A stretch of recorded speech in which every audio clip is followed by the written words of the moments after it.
মিশ্র যে খালি ফলের বাগানই হয় তাও না, চেষ্টা করে বুদ্ধি দিয়ে কাজ করলে মিশ্র সবজির বাগানও হয়। যেমন এইখানটায় লাউ, এটা মাচায় উঠবে। তার পাশে যে জায়গাটা আছে ফাঁকা জায়গা, সেখানটা দিয়ে দিছে আলু। তার মাঝখানে আছে আবার মিষ্টি কুমড়া। মিষ্টি কুমড়াটা থাকবে নিচে মাটিতে, আলু থাকবে মিডিল পয়েন্টে, লাউ উঠে যাবে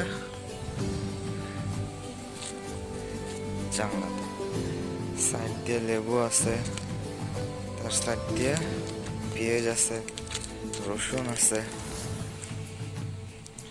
জানলায় উঠানোর বিষয়টা, লাউয়ের গাছগুলা কঞ্চি দিলে যে খরচটা হইতো, অ্যাটলিস্ট তার থেকে সহজে এবং কম খরচে লাউ জানলায় উঠানোর সিস্টেমটা হইতেছে যদি আমরা এভাবে দড়ি দিয়ে সুতলি দিয়ে মাত্র 25 টাকায় পুরো জানলা কমপ্লিট হয়ে গেছে। ঠিকভাবে পেঁচায় নিয়ে as like a rock melon ওঠানোর মতো।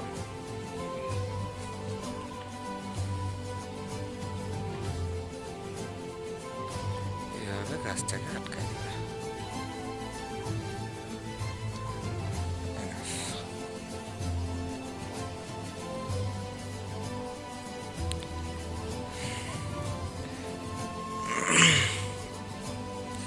এখানটায় একটা লক্ষণীয় বিষয় আপনাদের সঙ্গে শেয়ার করি।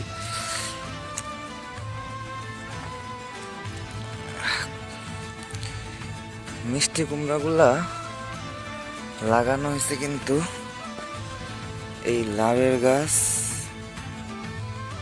আর মিষ্টি কুমড়া একই সঙ্গে, এবং এইখান থেকেই মিষ্টি কুমড়াগুলো লাগানো হয়েছে। এখানটায় মাদা করে চারা করা হয়েছিল। এই মিষ্টি কুমড়ার গাছগুলো কত বড় বড় হয়ে গেছে, প্রায় 2.5 ফিট 3 ফিটের মতো হয়ে গেছে। বাট ওইটা এগুলো আর কি এগুলোর মতো বসে আছে, কারণ এগুলো স্টক করছিল যখন লাগানো হয়েছে। আবার লাউ গাছে স্টক ছেড়ে দিছে, এটা প্রায় আবার 1 ফিটের মতো হয়েছে। কিন্তু লাউ এগুলো দেখা গেছে যে প্রায় 3 ফিট 4 ফিটের মতো হয়ে গেছে।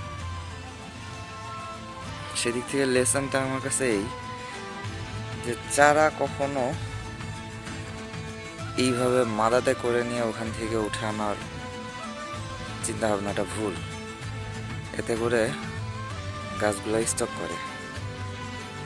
এই জন্য আমাকে বা আমাদের সবসময় হয় ট্রেতে কোকোপিটের মাধ্যমে নতুবা পলিথিনের মাধ্যমে চারাগুলো করা উচিত। এতে রোপণের পরে এরকম স্টক করবে না বা ঢলে করবে না বা মারা পড়বে না, এরকম এই প্রবলেমটা ফেস করতে হবে না।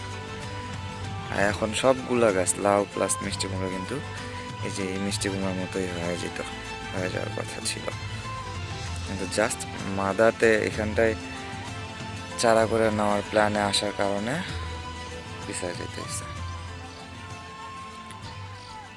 এতটুকুই।